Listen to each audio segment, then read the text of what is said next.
Assalamualaikum warahmatullahi wabarakatuh. Berjumpa lagi dengan saya Taufik Asikin di Mas Asikin Official. Pada video kali ini saya akan mereaksi sebuah video dari channel Cahaya Hidayah. Ini tentang pendapat dari Bapak Kiai Haji Idrus Romli. Ya, mari kita simak videonya. Muhammadiyah ini tidak bermazhab.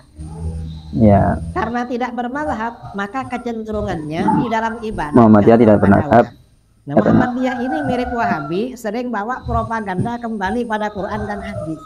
Assalamualaikum warahmatullahi wabarakatuh. Ini dia channel Cahaya Hidayah. Di channel Cahaya Hidayah. Yang belum subscribe channel ini silakan subscribe saya akan channel ini ya, Cahaya Hidayah. Video dari Kiai Idrus Romli, yang dimana Kiai Idrus Romli ini, kalau ada kelompok yang tidak sepaham dengan Kiai Idrus Romli, itu pasti yang tidak sepaham dengan Idrus Romli distempeli Wahabi ya. Bahkan teman-teman, yaitu Muhammadiyah juga dikategorikan adalah setengah Wahabi karena berbeda pandangan dengan Kiai Idrus Romli. Contoh yaitu seperti Muhammadiyah ini tidak membolehkan tawasul kepada kuburan dan istighosah kepada kuburan dan lain-lain. Nah teman-teman yang dimuliakan Allah SWT, jadi seperti apa yaitu tuduhan-tuduhan dari Kiai Idrus Romli terhadap Muhammadiyah. Oke, mari kita simak. Muhammadiyah setengah Wahabi. Bedanya Wahabi dengan Muhammadiyah. Muhammadiyah ini memang setengah Wahabi. Setengah Wahabi. Kok setengah Wahabi? Saya baca putusan tarjih Muhammadiyah. Di dalam akidah ini menggabungkan antara akidah Wahabi dengan akidah Aswabi. Kalau Ahlus Sunnah, wahdaniyat itu ada 3. Allah Maha Esa di dalam zat, Maha Esa dalam sifat, Maha Esa dalam perbuatan. Wahabi tauhidnya ada 3. Tauhid rububiyah, tauhid uluhiyah, tauhid asma wa sifat. Muhammadiyah ambil dari aswaja 2, dari Wahabi 1. Kata Muhammadiyah, yang lahir siapa dulu guys? Maha Esa dalam zat, Maha Esa antara Muhammadiyah dalam sifat, dan lalu Maha Esa dalam uluhiyah. Karena Muhammadiyah mengambil tauhid uluhiyahnya Wahabi, maka Muhammadiyah melarang tawassul, tabarruk, istighatsah dan menganggapnya syirik. Ini kesamaan Wahabi, Muhammadiyah dengan Wahabi. Yang kedua, Wahabi ini tidak, Muhammadiyah ini tidak bermazhab. Karena tidak bermazhab, maka kecenderungannya di dalam ibadah cocok pada Wahabi. Yang cocok dengan Wahabi ini karena tidak bermazhab. Yang ketiga, Muhammadiyah ini semboyannya pemurnian agama. Karena pemurnian agama maka suka membid'ahkan. Kalau yang tauhid uluhiyah itu suka mensyirikkan, kalau yang pemurnian agama itu suka membid'ahkan. Itu ajaran Muhammadiyah, itu ajaran pokoknya. Saya baca di kitab-kitab mereka. Bahkan di fatwa-fatwa tarjih Muhammadiyah yang juga suka membid'ahkan, menyalahkan. Padahal yang disalahkan nggak salah, cuma dia nggak tahu. Ini yang lucu ya, ada tokoh Muhammadiyah. Ada tokoh Muhammadiyah sering buka kitab hadis, melarang sholat qobliyah Jumat. Alasannya apa? Sholat qobliyah Jumat itu nggak ado. Mengapa nggak ado? Nggak sama dengan sholat zuhur. Ikut ahli hadis. Jawaban kita yang ahli hadis bukan kamu. Siapa? Yang ahli hadis Imam Bukhari. Imam Bukhari dalam sahihnya menganjurkan sholat qobliyah Jumat. Nah, Muhammadiyah ini mirip Wahabi, sering bawa propaganda kembali pada Quran dan hadis. Lalu mereka melarang sholat qobliyah Jumat, ikut mazhab ahli hadis. Imam Bukhari menganjurkan sholat qobliyah Jumat. Di Sahih Bukhari ada babus sholati qablal jum'ah rak'atain wa ba'daha rak'atain. Bab anjuran sholat qabliyah Jumat 2 rakaat dan ba'diyah Jumat 2 rakaat. Lalu Imam Bukhari menyampaikan dalilnya. Yang pertama dalil umum, hadis Ibnu Mas'ud, ala baina kulli adzanaini sholat. Ingat, setiap antara azan dan iqamah ada sholat. Maksudnya sholat qabliyah. Sebelum sholat Jumat ada azan, ada iqamah, berarti ada sholat qabliyah. Nah teman-teman yang dimuliakan oleh Allah Subhanahu Wa Taala, jadi itulah ya perkataan dari Kiai Idrus Romli bahwasanya Muhammadiyah ini adalah setengah Wahabi, ya, yaitu sering membid'ahkan. Nah, lalu kemudian sering mensyirikkan, yaitu ya yang bertawasul kepada penghuni kubur, bertabaruk kepada kuburan dan beristighosah kepada orang yang sudah meninggal ya, terhadap kuburan juga. Nah, lalu kemudian tentang terkait masalah sholat qobliyah Jum'ah ya. Ini juga kata Kiai Islamli ini, Muhammadiyah juga melarang untuk melakukan sholat qobliyah Jum'ah.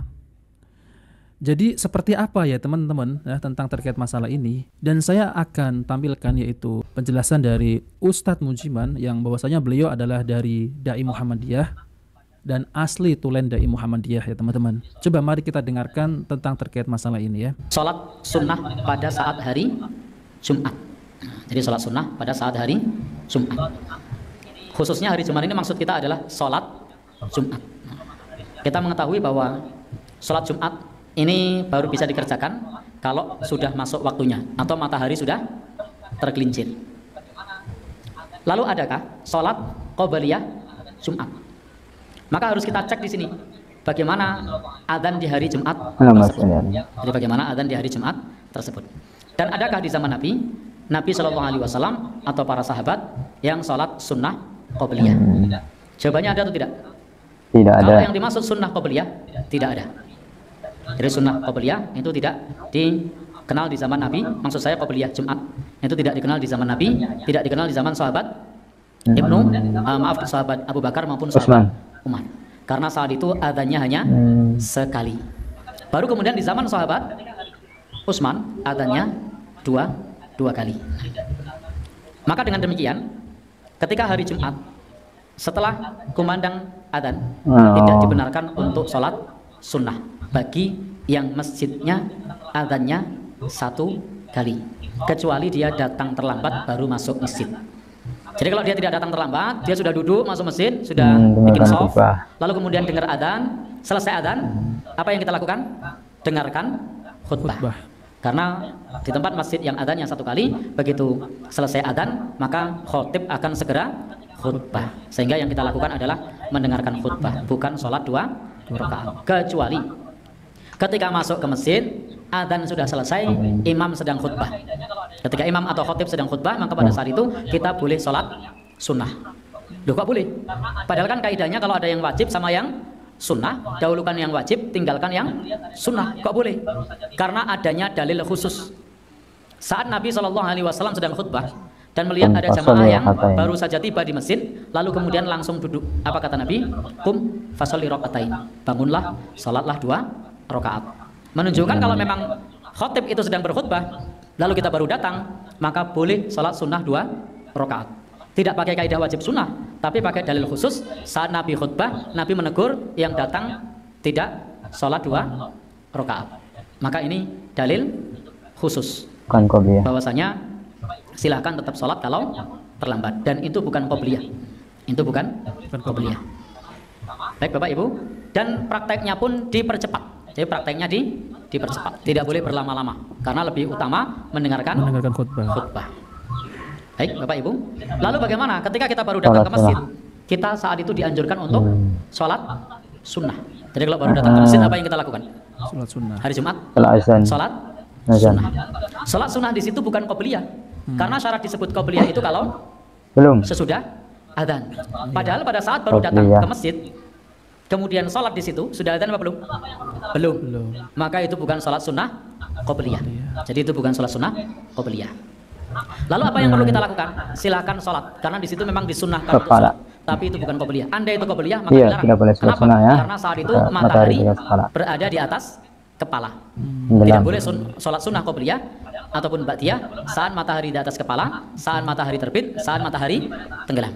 Itu tidak dibolehkan. Padahal sholat sunnah sebelum adzan Jumat itu jelas-jelas terjadi pada saat matahari di atas kepala. Karena ketika belum adzan zuhur, itu artinya matahari belum tergelincir, sehingga matahari masih di atas kepala. Karena matahari masih di atas kepala, maka tidak boleh sunnah qobliyah. Lalu sholat sunnah apa itu? Di situ adalah sholat sunnah untuk menunggu imam. Karena disitulah kita dianjurkan untuk sholat sebanyak-banyaknya sampai imam naik mimbar. Maka selagi boleh imam naik berapapun mimbar, ya, kita ya. boleh sholat sunnah. Asalkan 2 rakaat salam, maka rakaatnya boleh berapapun. Sudah 2 rakaat, imamnya belum datang, 2 rakaat lagi. Imamnya belum datang, 2 rakaat lagi. Khotibnya belum datang, 2 rakaat lagi. Sudah dapat 10 rakaat, imamnya belum datang, 2 rakaat lagi. Sudah sampai 20 rakaat, imamnya belum datang, boleh dilanjut terus. nek ra kesel.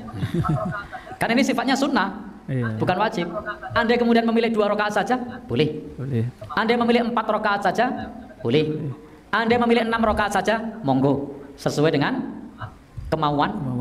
Kenapa saya menyampaikan sesuai dengan kemauan? Karena selagi khotib belum datang, itu masih boleh sholat sunnah. Ini sholat intidhar, sholat untuk menunggu khotib atau menunggu imam. Nah, teman-teman yang namanya itu dia teman-teman ya. Itulah ya penjelasan tentang terkait masalah pendapat tentang itu dari sholat apa namanya? Jadi ada sholat perbedaan ya teman-teman ya. Itu dia teman-teman ya, pendapat dari Ustadz Idrus Romli dengan pendapat yang dipandang oleh Ustadz Mujiman ya teman-teman ya. Itu tentunya tentang ini yang dari Dai Muhammad sholat ini memang mudah untuk dipahami ya teman-teman. Jadi itu bukan sholat sunnah qobliyah Jum'ah, tapi adalah sholat sunnah menunggu imam datang. Nah, penjelasannya ini sangat mudah dipahami ya. Jadi kesimpulannya teman-teman ya. Kesimpulannya Kiai Idrus Romli ini jika ada kesimpulan dari video ini ya teman-teman ya.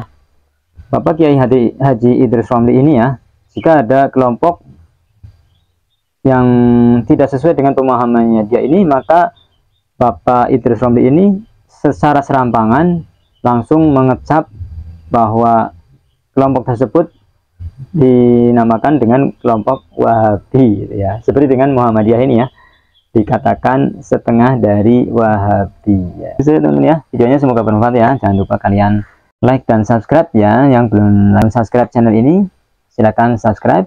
Yang sudah saya ucapkan jazakumullahu khairan katsiran. Dan kita tutup dengan membaca doa kafaratul majelis. Subhanakallahumma wa bihamdik asyhadu an la ilaha illa anta astaghfiruka wa atubu ilaik. Wassalamualaikum warahmatullahi wabarakatuh. Salam tauhid.